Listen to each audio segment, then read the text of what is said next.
Sebuah cerita bermakna dari buku Happiness Inside. Dan kali ini tentang seorang yang sangat luar biasa yang saya sangat kagumin, namanya Gandhi.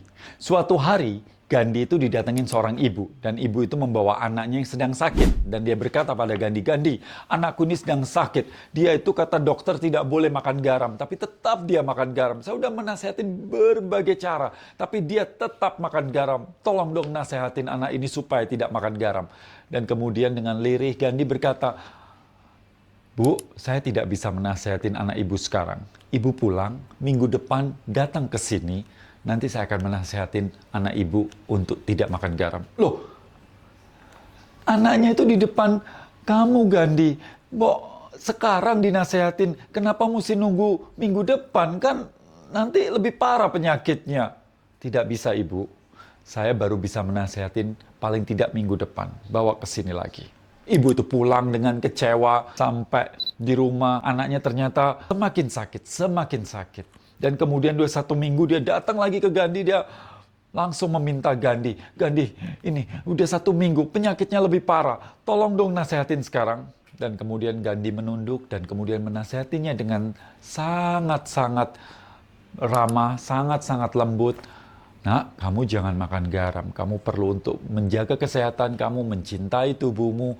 Dan mulai sekarang kalau nggak bisa stop, mungkin perlu kurangin garam." Nasihat yang biasa, nasihat yang tidak ada sesuatu yang istimewa. Kata-katanya juga kata-kata normal biasa seseorang orang tua menasihatin anaknya. Kemudian ibunya mendengar itu dengan perasaan kecewa. Dia katakan, "Ya kalau nasihat seperti ini mah saya juga udah sering gitu ya." Mungkin dalam hatinya berkata seperti itu si ibu itu. Dan kemudian apa yang terjadi? Ibu itu pulang dengan kecewa kedua kalinya. Dan sampai di rumah dia melihat anaknya berhenti makan garam.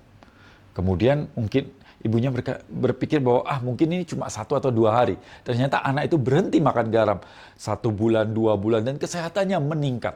Dan dia didorong oleh penasarannya, dia mencari Gandhi lagi.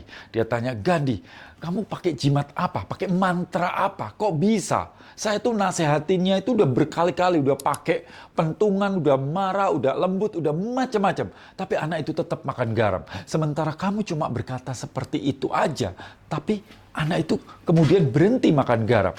Apa yang melatar belakangin? Apa rahasianya?" Kemudian Gandhi dengan tenangnya mengatakan, Ibu masih ingat nggak? Ibu waktu pertama kali datang ke saya dan kemudian ibu saya suruh pulang." "Iya, kalau cuma nasehatin begitu saja ngapain harus nunggu 1 minggu?" Inilah jawaban Gandhi yang luar biasa. Dia katakan, "Ibu, saya tidak bisa menasehatin anak ibu untuk tidak makan garam selagi saya masih makan garam. Ketika ibu pulang, saya mempraktekkan untuk diri saya tidak makan garam.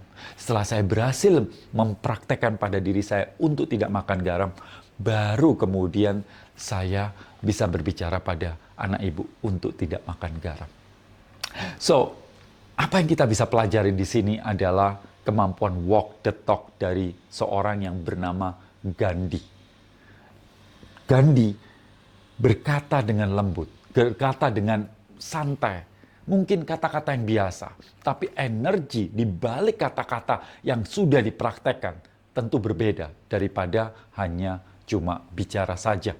Gandhi itu bukan motivator, bukan seseorang yang besar, keren gitu, tapi dia kurus, bungkuk, botak lagi, ngomongnya pelan. Tapi ketika dia berbicara, 400 juta rakyat India pada saat itu ngikut dengan dia.